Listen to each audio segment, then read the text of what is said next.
Good morning. Am I live? I'm just going to be putting in my earplugs quickly. So if you're here and I'm live, please do let me know. Good morning.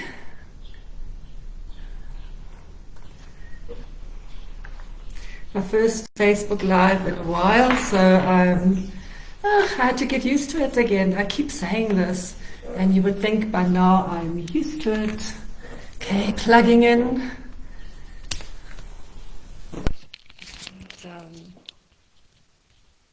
Let me know if you're all here, if you can see me, hear me, all the things.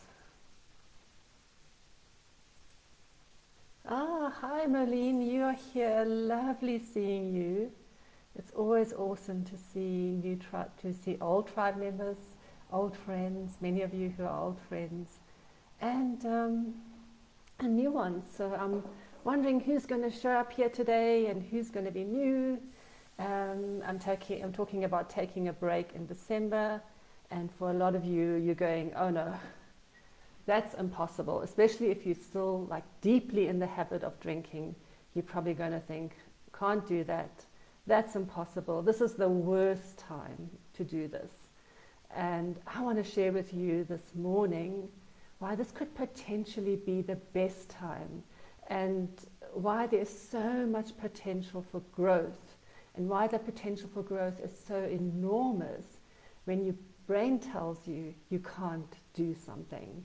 And so if you're here and you've ditched the booze, you've managed to be alcohol-free for a month, couple of months, and you are kind of in the groove of it, and you might be thinking, okay, well, I got that one, I'm sort of on the path there. It might be for you, okay, so how can I use this period to create a new habit that kind of feels impossible, that feels like I can't do it, not during this time. So it could be overeating, overindulging, all those things. It could be wanting to start something new. And we always think, oh, I won't do it now. Now's not the right time. Let me start in the new year. And I want to explore with you why that kind of thinking, that kind of delayed thinking, how that plays into the patterns of our life. Not only in the areas of our drinking, but it cross-pollinates many areas of our life. And when we can see those patterns, and we can see how that sneaky belief system, that there is always a right time to start something, is usually what holds us back and keeps us in the same habit. Okay, so let me see who else is here this morning. Oh, thank you, Marlene. And Janet, and my Lucy, my Marlene, my Lucy, my Janet. Oh, it was so good to see you all here this morning. Okay, so let me get started and dive into this topic. And one of the reasons why I really wanted to do it today, I always think about, well, what can I talk about? What can I share about? And Earthchild is a cause that is really dear to my heart, and I know how dear it is to Janet's heart. When Janet got involved with Earthchild a couple of years ago, how it moved her when she experienced going to one of their projects in Khayelitsha and seeing the children's joy from being able to do yoga and getting taught these life skills. So I thought that's such a beautiful initiative, and we're starting it in December. Usually it's part of our Dry January drive. And I was thinking we can already start today. We can already start gifting ourselves and a child at the same time. So we gift ourselves the opportunity of starting to change our habits with either drinking, overeating, over sugaring, over shopping, over Netflixing, whatever habit it is you want to change, and make a donation and be part of it. Be part of the whole initiative and create momentum in December that will catapult you into 2022 and set you up for a powerful start. And I think that's really one of the things that when we use delay tactics on ourselves, And that starts to permeate our belief system. Remember, our brain is always listening and learning. And when it's learning that there's a perfect day to start, it often keeps us stuck from year to year. So if you're thinking, this year's over, it's almost the end of the year, so why bother? Let's start in the new year. It's a classic way that we delay. So when the thought, and I often talk about the think, feel, act cycle, and how we live in the experience of our thinking, and how our thoughts create the feelings that drive our actions and then create the results. So let's look a little bit how this plays out when we use the delay tactic. I'll start later. So it might be Monday night and you've decided you're not going to have wine. You'll say, I'll do it tomorrow. Tomorrow I'll start tonight. Today I'll have the wine. Today I'll watch the Netflix. I'll watch the second and the third episode in the series. I'm just going to dive into the ice cream today. I'll start tomorrow. Well, I can start next week. I want to start this course, but I've got so many things happening. So this week is not going to be possible. I've got a friend coming over. So let me start this workshop or this course next year or next week or whenever. And when we do that, we give ourselves the permission to delay. The feeling is permission, relief. Don't have to do it now. We can delay. And then the action that we take is we delay, delay, delay. And the result is we drink more. So if we say to ourselves, I'll start tomorrow or I'll start next week, we inevitably drink more, eat more, Netflix more, and do all the things more. We press hit the buy button on Amazon, and we get, what we teach our brain is the instant gratification in the now. And we learn how to delay anything that's hard, anything that's uncomfortable. We push that out for tomorrow, next week, next year, and it never changes. We get stuck. So I want you to ask yourself right now, what area in your life are you delaying change, delaying starting a new habit? And what is keeping you back? It's so interesting how sneaky our brain is. So when we start having that belief that we can always delay action and we can always delay until next day, it starts to really become ingrained in all areas of our life. So watch for that. Watch how that plays out for you. And the reason why we do it is because it feels unsettling. It feels unsettling to make a change. It feels unsettling to do something that feels hard. We don't think that we can do it. And even though we know what's good for us, we know what's the right way to move forward, we somehow keep being in our lizard brain or our unconscious brain. So one of the parts when we take a break, what is so powerful about it is that we can really surface our unconscious beliefs, our self-limiting beliefs, and make them more conscious. So we can understand, we can think about, why am I doing that? Why am I delaying? Why does my brain tell me it's impossible? Is it true?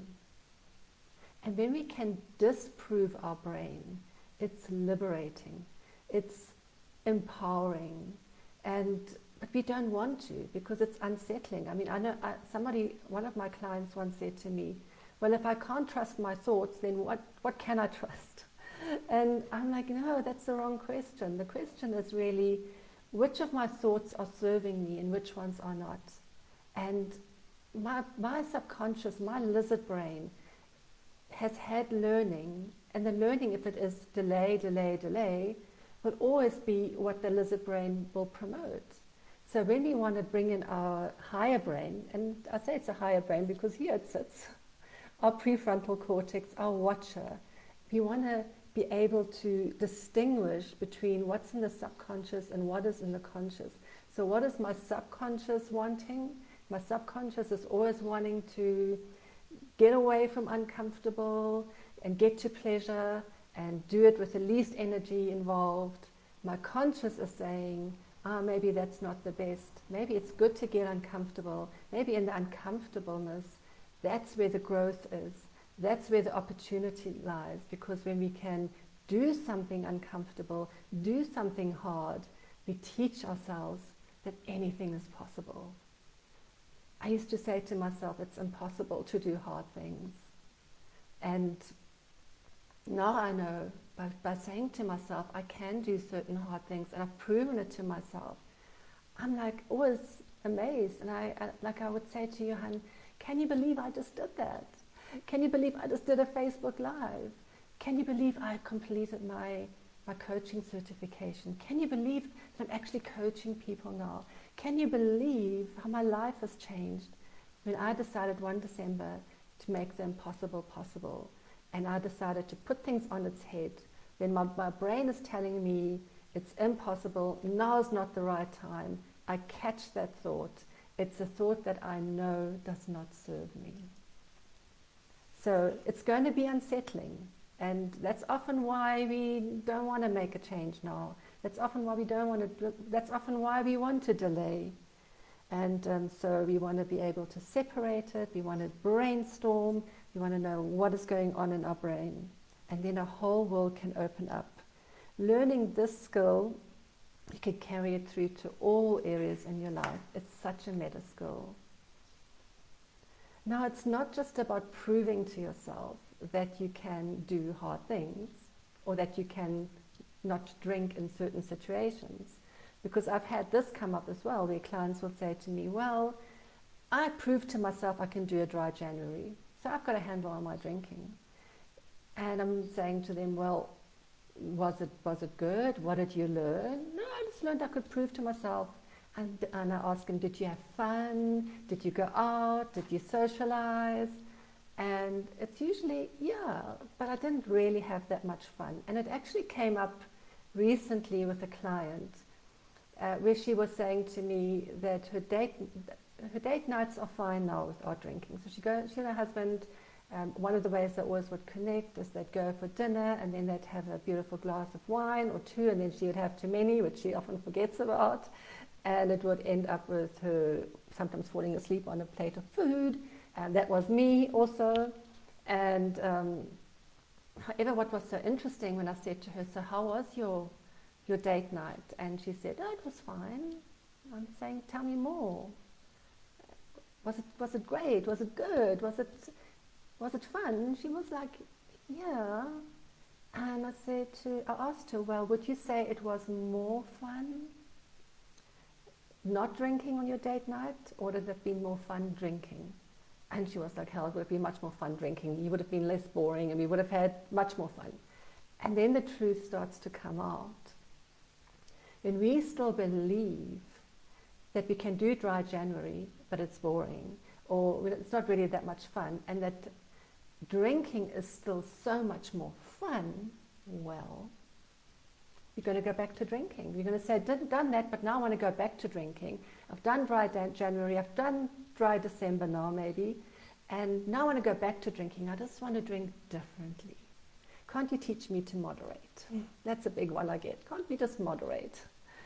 And to me, yeah, what we want to do is we want to teach our brain the skill of having fun, of feeling connected, of feeling comfortable in our skin, without drinking, without alcohol, that we don't need this substance.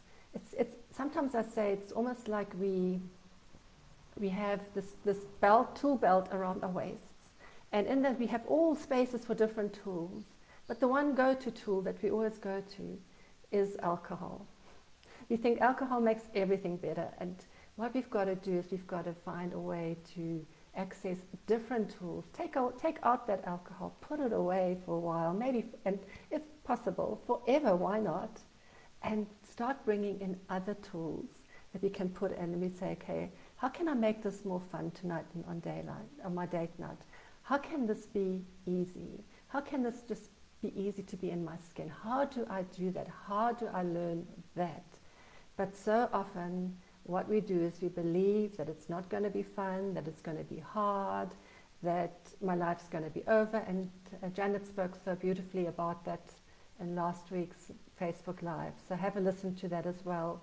Why not take a break in December and just ditch the drink?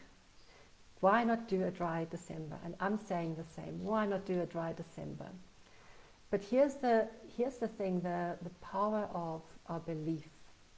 And when we believe that we can prove to ourselves that we can stop eating the sugar, stop drinking the alcohol, but it's not fun. We're always going to find a way to go back to drinking or eating or overeating or overdoing all the things. And because what we haven't uncovered is the reason why. What's at the root of it? What is the belief at the root of it? And for me, for a long time, it was that I just couldn't do hard things. I didn't want to do hard things. And that I didn't want to get uncomfortable. And that life would not be fun. All of those things. And when I could prove to myself, actually, life can be fun. Life can open up so many more possibilities. There's so many different ways to enjoy life other than with alcohol. That is the magic.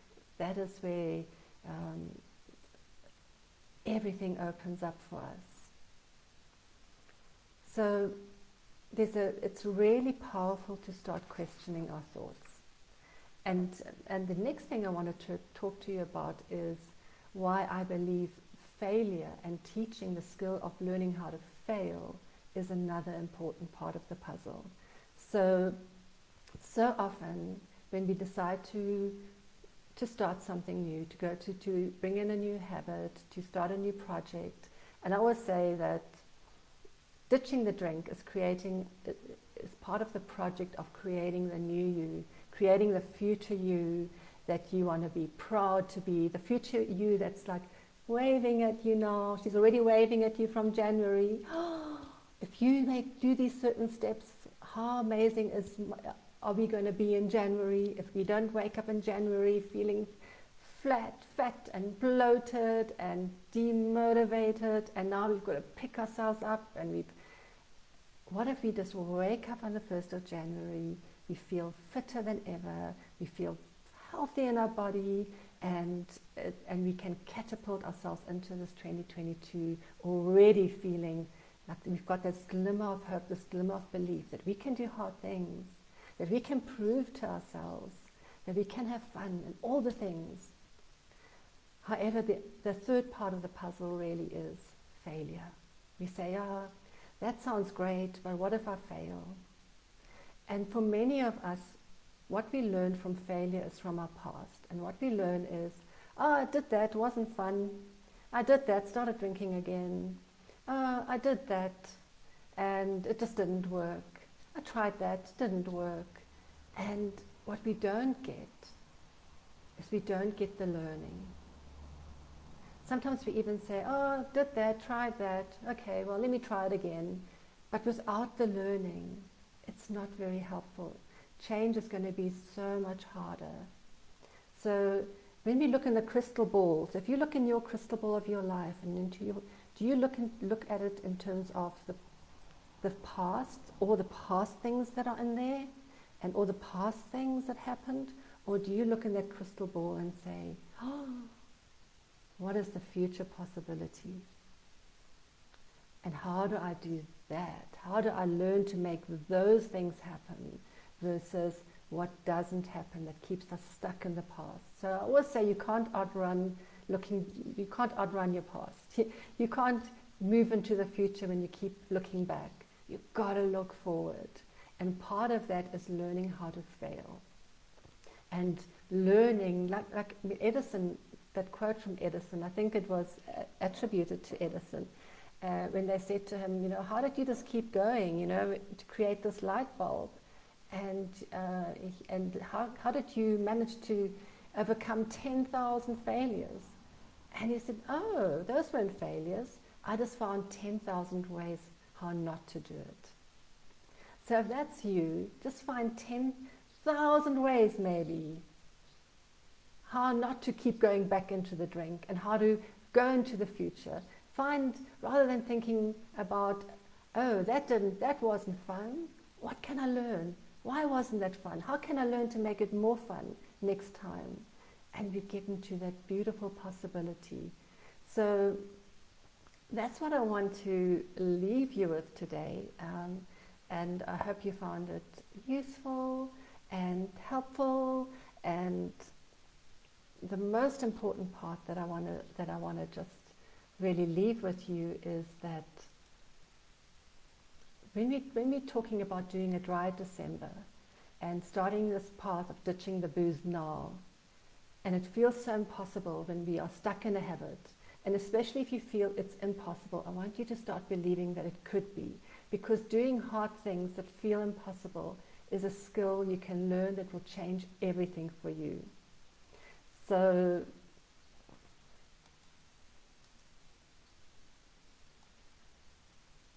And the thoughts that I really want you to embody are the ones of possibilities, and not the ones that keep you stuck. They're the ones that are all about, I can't start now, it's the holidays, I've got too many events, too many parties, and all that messaging that's also coming in through the media. I don't want you to listen to that. I want you to listen to what is possible. How can I harness this feeling? Because here's where the power is. I just want to leave this with you in closing. When we feel that something is so impossible, and you decide to try and do it anyway, that you're going to make it happen, then you're proving to yourself that you can do hard things. That's one of the biggest wins. That you can, sometimes when things feel impossible, you can make them possible. And that is a beautiful belief to embody for 2022. I can make the impossible possible. Look what I did in December. And here at Tribe Sober, we have you covered. So we've got 20 days left in December. So how about you make these last 20 days of this year your strongest, most powerful, to catapult you into that positive start to 2022. Imagine, if you do this, what else could be possible for you in 2022.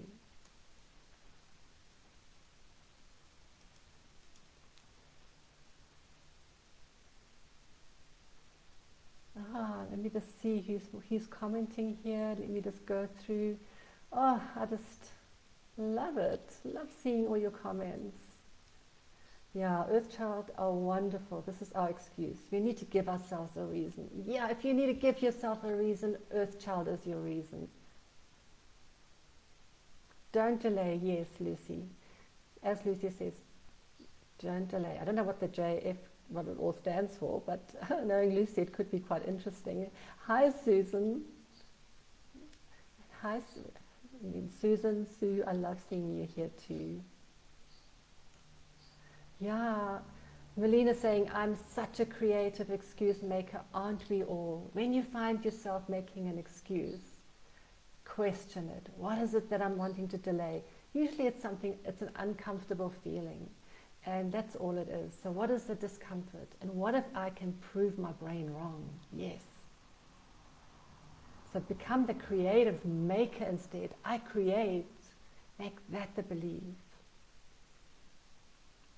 Yeah, Lucy, choose your heart. I had such an interesting coaching session with my coach. So I have a coaching session, 20-minute coaching session once a week. And we were exploring again hard. And she said to me, why don't you adopt the thought of, how can I make this easy?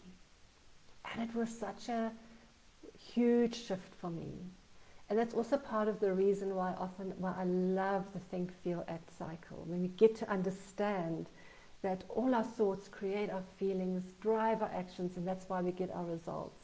And when we can learn, it's not just about making positive thoughts. It's really about, if you think it, you've got to link it. So when you've got a thought, you've also got to feel it. And for me, often when I say to myself, I can do hard things, it's hard, the feeling that we uncovered was one of some quite heaviness.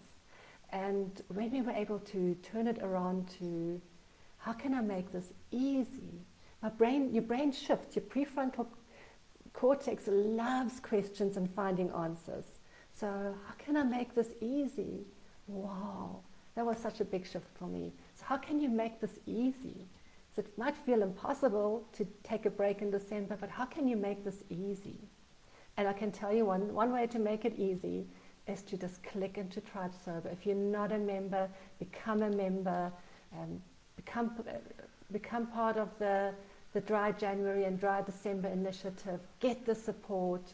We've just got you covered on so many levels. You get to work with us. You get to be part of our tribe. That's how you make it easy. If you can, Janet, if you can give up drinking, you can do anything. Sobriety is a superpower. I believe that you really supercharge yourself with what is possible for you. I think it was one of the most hardest things I ever did. It was one of the most impossible things I ever did.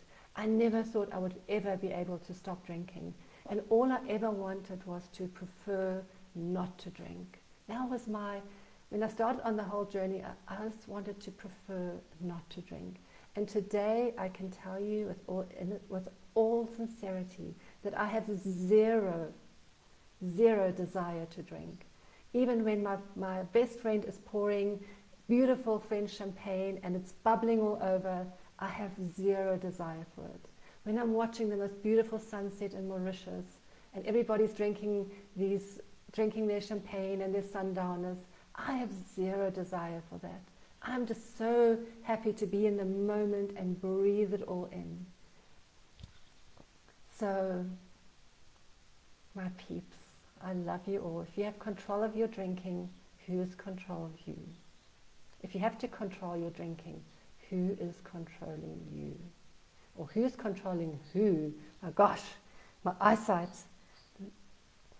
Lucy, that is a very powerful question. If you have to control your drinking, who is controlling who? What a beautiful question to leave you with. And Mandy says moderation never works. And one of the reasons why for us moderation doesn't work is because we desire it, we want it. And if you want it, I think it was William Porter who actually said that's a clue that you're not going to be able to moderate if you still want it. If you can take it or leave it, then you can moderate. Yeah, I love the tool belt analogy. So tell me some of the tools you're going to put in that you've got in your tool belt. You need to be comfortable with being uncomfortable. Absolutely. Yeah, so this is a beautiful one. If we just take a month of the booze, dry Jan, then our subconscious will register that sobriety is miserable. Continue for at least 2 months and we start feeling better and it gets easier. So we want to keep going for longer. So true. And when you give yourself that opportunity already now in December, then you go into January, then you can keep going, and it does truly get better and better. So that one day too you'll say, I have no desire for it. But I have a desire to create a life I don't want to escape from. I'm now bringing in so many other things into my life. My life is becoming so much bigger. That is what it's about. Yeah, I've read more books and done so many more art and creative things. My gosh, Lucy, you really are an inspiration to me. The art that you've created and what you're creating right now with your art and the way you've put yourself out there, learning new things. It's beautiful, learning new things. It's the one way that we keep our happy brain chemicals going. So make this your project. I'm going to ditch the drink and I'm going to learn new things. It's Project Me for 2022. What can I do? How can I show up? Yeah, when we look into the future, it can be so exciting. And Stephen Covey, he said that often we think that we have to have in order for us to do so that we can be. So we have to have the perfect day so that we can stop the drink, so that we can be alcohol free. Not true. We first need to, and he said what we need to do is we need to turn that formula on its head And we need to say, first of all, who do I need to be? We need to first learn how to be uncomfortable, learn how to be emotionally intelligent, learn how to emotionally adult ourselves so that we can have the opportunities to learn new things, and we can do new things, and then we can have this beautiful life that we don't want to escape from. But so for many of us, we want already the perfect life, and then we think we can stop the drinking, and then we're going to be able to be ourselves. No, you've got to be you first. Okay, so beautiful, so wonderful to see all the comments. So, The Matrix is my favorite movie of all times, and we need to unplug from that matrix. We need to unplug from the matrix that keeps us thinking the same, doing the same. So thank you to everybody that showed up here today. And now I need to find out how do I end my live video. I'm having so much fun here this morning. I've forgotten how fun it is to share with you, to tell stories together, to support each other on these mornings. So again, thank you, Janet, for this wonderful opportunity to be able to do this, to show up on a Saturday morning and do a Facebook Live, even when I'm feeling nervous, proving again to myself that I can do it, and loving you all, wishing you the best of weekends. And if you haven't signed up yet, or you haven't sponsored a child yet, do it.